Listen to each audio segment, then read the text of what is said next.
রাত তখন ৩টা ৪ মিনিট। শহরের কোলাহল থেকে বহুদূরে নিস্তব্ধতার চাদরে মোড়া একটি পুরনো ফার্ম হাউসে আমি একা। এই বাড়িটা প্রায় 50 বছর ধরে পরিত্যক্ত, কিন্তু আমি অ্যাডভেঞ্চারের নেশায় এখানে এসেছিলাম। বিদ্যুৎ চলে যাওয়ায় পুরো বাড়িটা এখন ঘোর অন্ধকারে ডুবে আছে। আমার একমাত্র ভরসা মোবাইল ফোনের টর্চ, যার ক্ষীণ আলোয় পুরনো আসবাবপত্রের ছায়াগুলো দৈত্যের মতো দেখাচ্ছে। রান্নাঘরের দিকে যাচ্ছিলাম কফি বানাতে। বাড়ির মালিক আমাকে বলেছিলেন, রাতের রান্নাঘরের বেসমেন্টের দিকে ভুলেও যেও না।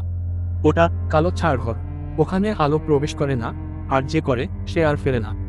আমি বিজ্ঞান মানি, কুসংস্কার নয়, তাই এই সাবধানবাণীকে হেসে উড়িয়ে দিয়েছিলাম। আমি কফি বানাচ্ছি, হঠাৎ বেসমেন্টের দরজা থেকে একটা অদ্ভুত তীক্ষ্ণ শব্দ ভেসে এলো।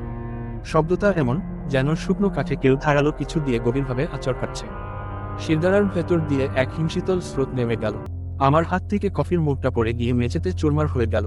টর্চের আলোটা বেসমেন্টের দরজার দিকে ফেলতেই দেখলাম, দরজার নিচের সরু ফাঁক দিয়ে ঘন কালো আলকাতরার মতো কিছু একটা গড়িয়ে আসছে। সেটা দ্রুত মেঝেতে ছড়িয়ে পড়তে শুরু করলো। একটা পচা কটু গন্ধ, যেন মাটির তলায় পচে যাওয়া কোনো কিছুর নাকে এসে লাগলো। আমি পাথর হয়ে দাঁড়িয়ে আছি। দরজাটা তখন ভেতর থেকে দুম দুম করে ধাক্কা খেতে শুরু করলো।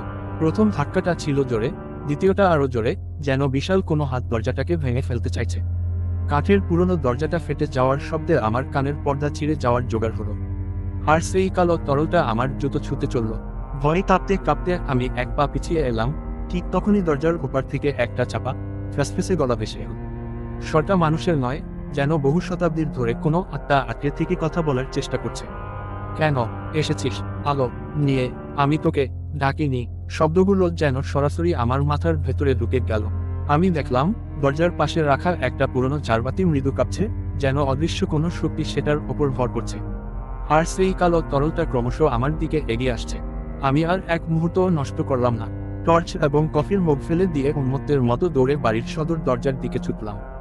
আমার মনে হলো, আমি দৌড়াচ্ছি না, কেউ যেন আমাকে পিছন থেকে ধাক্কা দিয়ে ঠেলে নিয়ে যাচ্ছে।